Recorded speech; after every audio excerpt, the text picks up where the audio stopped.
செவ்வாய்க்கிழமையில் முருகர் வழிபாடு எப்பொழுதும் நன்மை தரும், மரண பயத்தை நீக்கும். முதுகு, கை கால் வலி, சுளுக்கு இதில் தான் கவனம்.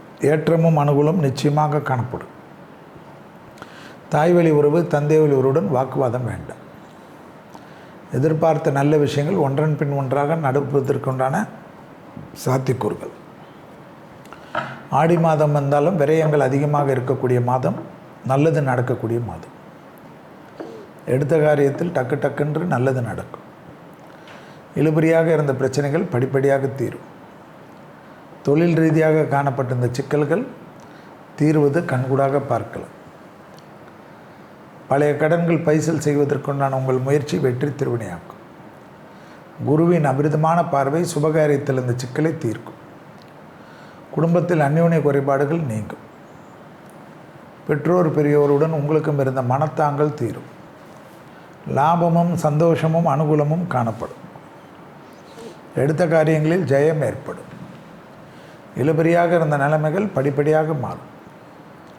தொழில் ரீதியாக இருந்த கஷ்டங்கள் தீரும். டக்கு டக்குன்னு நடக்கக்கூடிய அனுகூலமான விஷயங்கள் ஏற்றத்தையும் நம்பிக்கையும் தரும். தொழில், உத்தியோகம், வியாபாரம், படிப்பு சம்பந்தப்பட்ட விஷயத்தில் ரொம்ப நாட்களுக்கு பிறகு சந்தோஷங்கள் கூடும். நிறைய பேர் உங்களுக்கு எதிராக சில விஷயங்கள் செய்தாலும் அவர்களே தோற்று போவார்கள், ஒதுங்கி போவார்கள். உங்களுக்கு டிப்ரெஷனாக இருந்த அமைப்புக்காக மாறி நிறைய வேலையாட்கள் எல்லாம் கிடைப்பது ஆனந்தமும் சந்தோஷமும் தரும். டக்கு டக்கென்று நடக்கக்கூடிய காரியங்கள் பெரிய அளவு ஏற்றத்தை தரும்.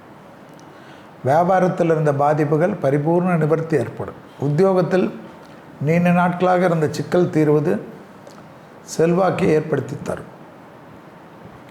அதேபோல் நிலம் வாங்குவது, வீடு வாங்குவது போன்ற பயணங்கள் அனுகூலத்தை தரும்.